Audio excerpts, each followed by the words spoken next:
Assalamualaikum warahmatullahi wabarakatuh. Perkenalkan, nama saya Anissa Soraya dari jurusan Ilmu Kelautan, Fakultas Perikanan dan Ilmu Kelautan dengan stambuk I1 C1 21012. Pada kesempatan kali ini saya akan memaparkan beberapa materi, yaitu materi terkait sejarah komputer dari generasi pertama hingga saat ini dan materi terkait jaringan komputer. Langsung saja kita masuk ke pembahasan. Belakang. Komputer adalah sistem elektronik untuk memanipulasi data yang cepat dan tepat, serta dirancang dan diorganisasikan agar secara otomatis menerima dan menyimpan data input, memprosesnya, dan menghasilkan output berdasarkan instruksi-instruksi yang telah tersimpan di dalam memori. Komputer seringkali dimanfaatkan dalam kehidupan sehari-hari, baik digunakan untuk meringankan pekerjaan, sebagai hiburan, maupun untuk bekerja. Komputer telah merambah ke berbagai sektor dalam kehidupan kita. Tidak saja digunakan oleh orang kantoran, akademisi, mahasiswa, anak-anak pun sudah terbiasa dengan alat elektronik ini. Karena perkembangan teknologi yang semakin maju, maka dapat mengoperasikan sebuah komputer merupakan salah satu tuntutan yang wajib untuk kita, agar nantinya kita tidak gaptek dalam ilmu pengetahuan dan teknologi. Berbicara mengenai komputer, tidak lepas dari sejarah perkembangan komputer dari generasi ke generasi itu sendiri. Banyaknya para pakar yang berusaha untuk menghadirkan komputer terbaik yang dapat digunakan manusia selama bertahun-tahun, sehingga terciptalah komputer yang praktis dan minimalis sehingga dapat memudahkan pekerjaan. Landasan teori. Pengertian komputer menurut beberapa ahli. Menurut organisasi American Standard Institute, komputer adalah alat pemrosesan data yang mampu mengerjakan perhitungan yang berukuran besar secara cepat, termasuk dalam perhitungan aritmatika yang berukuran besar, dan operasi logika tanpa adanya campur tangan manusia untuk mengoperasikannya selama pemrosesan. Yang kedua, menurut Arif Susanto, menyatakan bahwa komputer merupakan sekumpulan alat-alat elektronik yang terdiri atas perintah input, alat yang melakukan pengelolaan input, dan peralatan output yang memberikan informasi serta bekerja secara otomatis. Sejarah terciptanya komputer. Komputer generasi pertama. Dengan terjadinya Perang Dunia Kedua, negara-negara yang terlibat dalam perang tersebut berusaha mengembangkan komputer untuk mengeksploit potensi strategis yang dimiliki komputer. Hal ini meningkatkan pendanaan pengembangan komputer serta mempercepat kemajuan teknik komputer. Pada tahun 1941, Konrad Zuse, seorang insinyur Jerman, membangun komputer Z3 untuk mendesain pesawat terbang dan peluru kendali. Pihak sekutu juga menciptakan kemajuan lain dalam pengembangan daya komputer. Pada tahun 1943, pihak Inggris menyilakan duduk komputer pemecah kode rahasia yang dinamakan Colossus untuk memecahkan kode rahasia yang digunakan Jerman. Yang belakang sekali suatu peristiwa pembuatan Colossus tidak perlu mempengaruhi perkembangan industri komputer disebabkan dua argumen. Yang pertama, Colossus bukan merupakan komputer serbaguna. Beliau hanya didesain untuk memecahkan kode rahasia. Kedua, keberadaan mesin ini dilindungi kerahasiaannya sampai 1 dekade setelah Perang Mandek.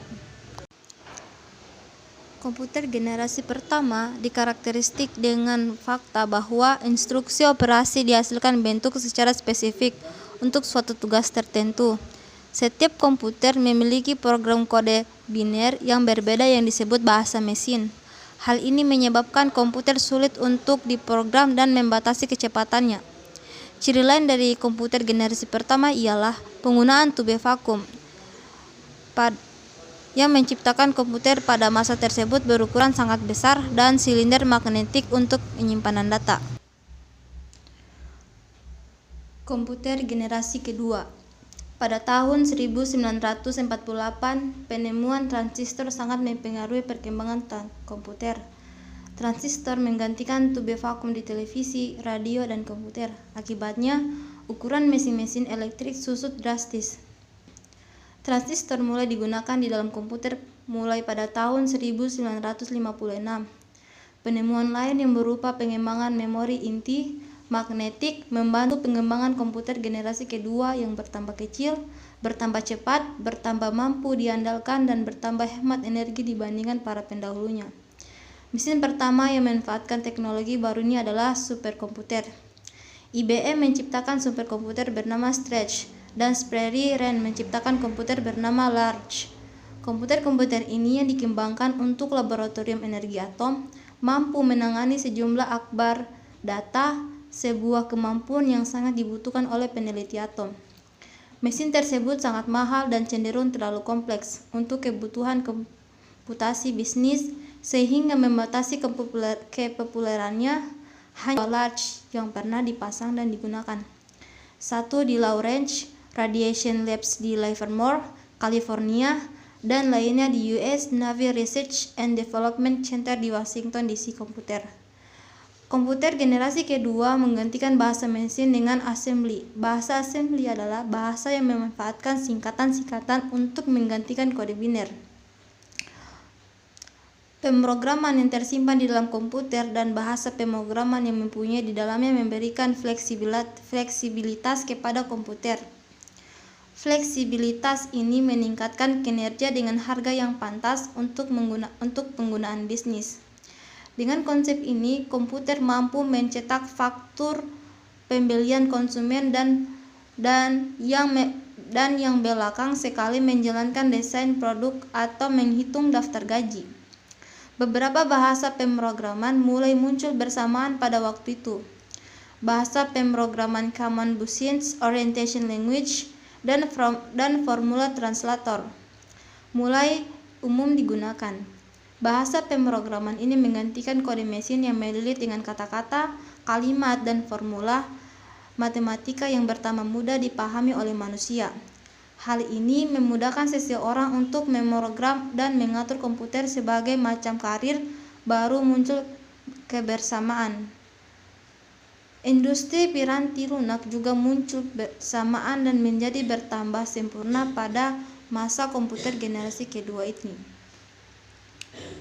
Selanjutnya, komputer generasi ketiga. Meskipun transistor dalam banyak hal mengungguli tube vakum, namun transistor menghasilkan panas yang cukup akbar, yang mampu berpotensi merusak bagian-bagian internal komputer. Batu kuarsa menghilangkan masalah ini. Jack Kilby, seorang insinyur di Texas Instruments, mengembangkan sirkuit regenerasi. Pada tahun 1958, IC mengombinasikan 3 komponen elektronik dalam sebuah piringan silikon kecil yang terbuat dari pasir kuarsa. Pada ilmuwan yang belakang sekali sukses memasukkan bertambah banyak komponen-komponen ke dalam satu chip tunggal yang disebut semikonduktor.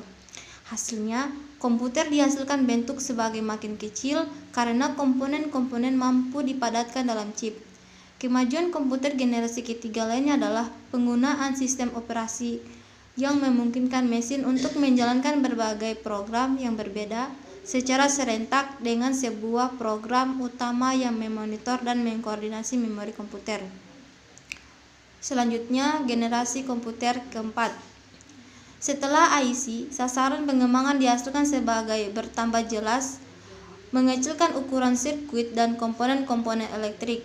Large Scale Integration mampu berisi ratusan komponen dalam sebuah chip, sehingga pada tahun 1980-an Very Large Scale Integration berisi ribuan komponen dalam sebuah chip tunggal.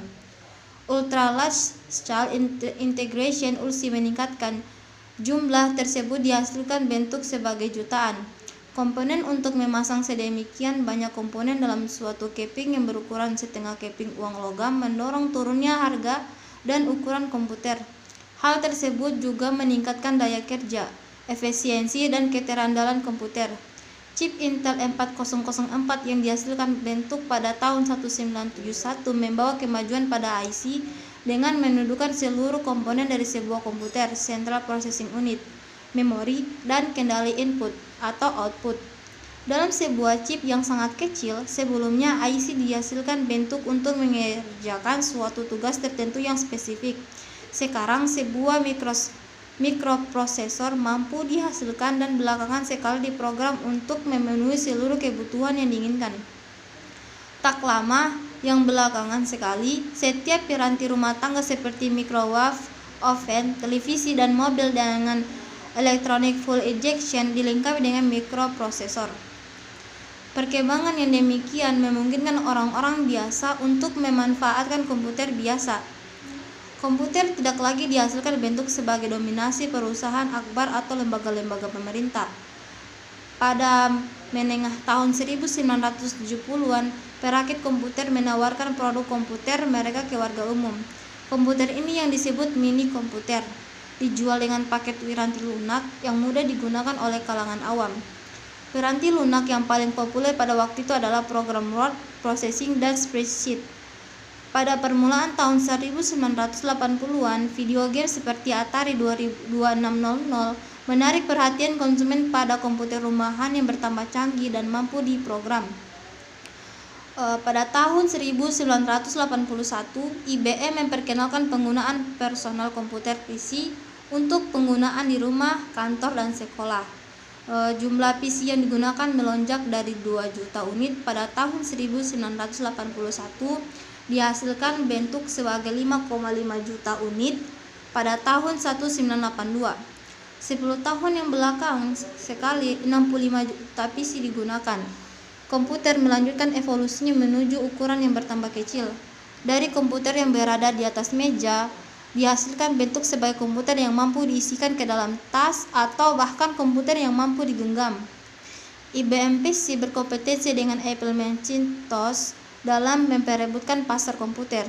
Apple Macintosh dihasilkan bentuk sebagai terkenal karena mempopulerkan sebagai sistem grafis pada komputernya.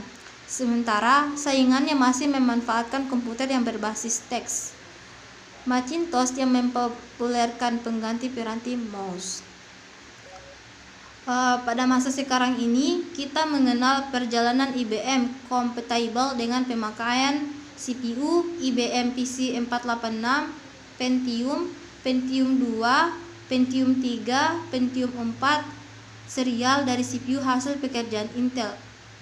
Juga kita tahu AMD ke-6, Athlon, dan lain sebagainya. Ini semua masuk dalam golongan komputer generasi keempat. Seiring dengan menjamurnya penggunaan komputer di tempat kerja, cara-cara baru untuk menggali potensial terus dikembangkan. Seiring dengan bertambah kuatnya suatu komputer kecil, komputer-komputer tersebut mampu dihubungkan secara bersamaan dalam suatu jaringan untuk saling berbagi memori, piranti lunak, informasi, dan juga untuk mampu saling mengadakan komunikasi satu dengan lainnya. Jaringan komputer memungkinkan komputer tunggal untuk membentuk kerjasama elektronik untuk menyilakan duduk suatu bagian tugas. Dengan memanfaatkan perkabelan langsung yang disebut dengan juga Local Area Network atau LAN atau kabel telepon, jaringan ini mampu menjadi bertambah sempurna, dihasilkan bentuk sebagai sangat akbar. Selanjutnya, komputer generasi kelima. Mengartikan komputer generasi kelima dihasilkan bentuk sebagai cukup sulit karena tahap ini masih sangat mudah. Contoh imajinatif komputer generasi kelima adalah komputer fiksi HAL 9000 dari novel karya Arthur C. Clarke yang berjudul 2001 Space Odyssey. HAL menampilkan seluruh fungsi yang diinginkan dari sebuah komputer generasi kelima. Dengan kecerdasan hasil pekerjaan, Artificial Intelligence atau AL, HAL mampu cukup memiliki nalar untuk memainkan percakapan dengan manusia, memanfaatkan masukan visual, dan berlatih dari pengalamannya sendiri. Mungkin meskipun realisasi HAL 9000 masih jauh dari kenyataan, banyak fungsi-fungsi menyelidikinya yang sudah terwujud. Beberapa komputer mampu menerima instruksi secara lisan dan mampu meniru nalar manusia. Kemampuan untuk menerjemahkan bahasa asing juga dihasilkan bentuk sebagai mungkin.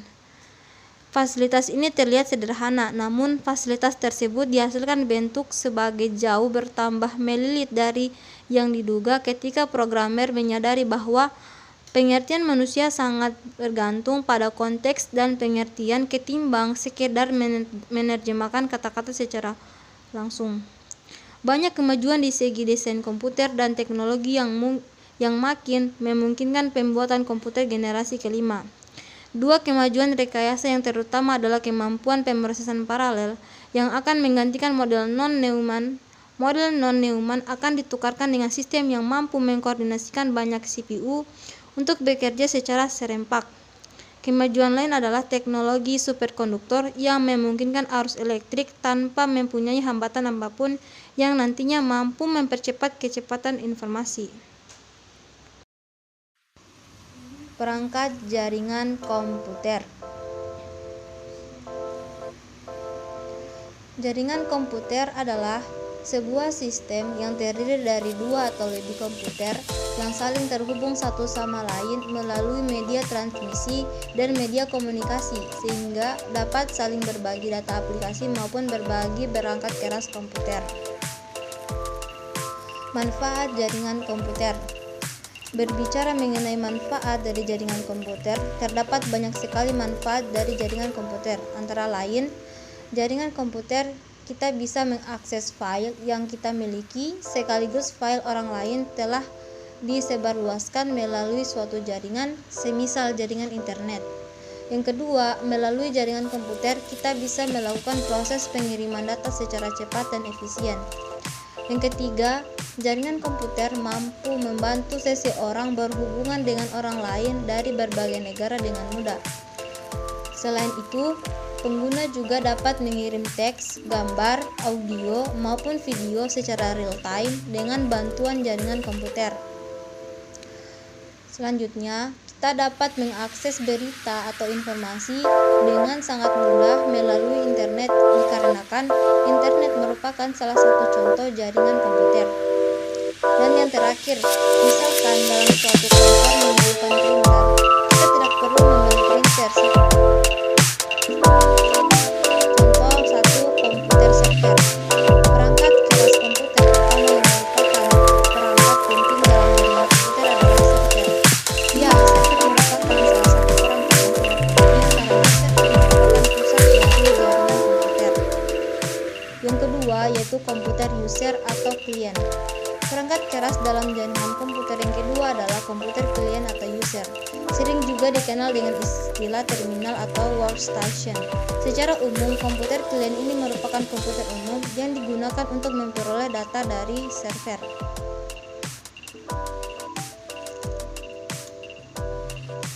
Yang ketiga, hub.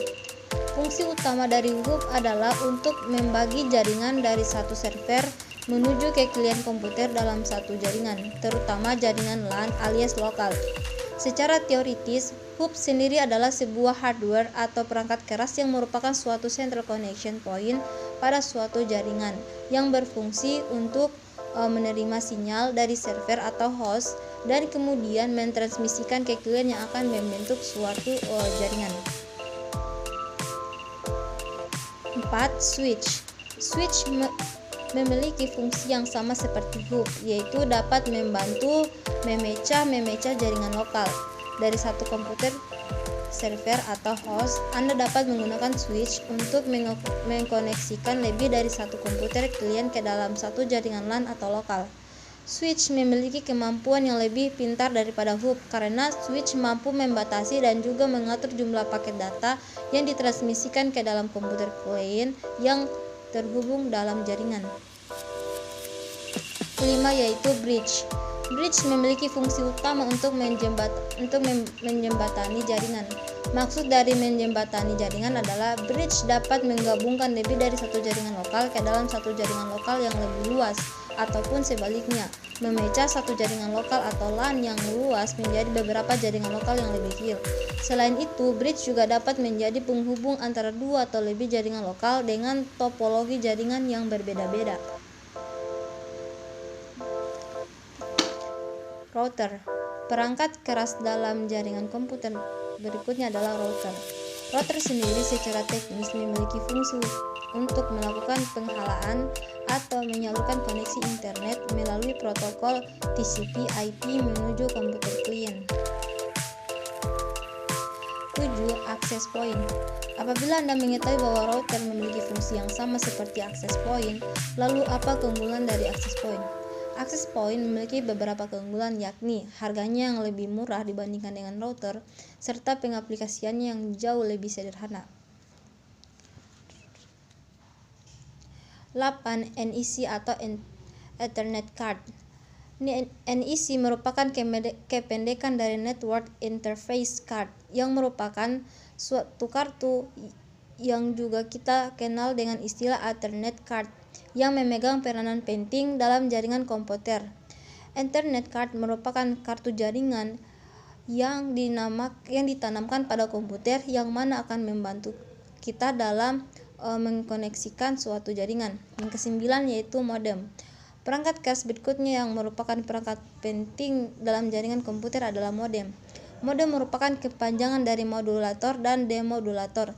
Secara harafiah itu berarti modem merupakan suatu bentuk komunikasi dua arah, yang dimana modem bisa dilakukan proses perubahan data sinyal digital menjadi analog dan bisa merubah kembali sinyal tersebut menjadi digital agar bisa digunakan. Yang ke-10 yaitu repeater. Repeater merupakan perangkat keras jaringan komputer untuk memperkuat sinyal jika digunakan pada jarak yang jauh.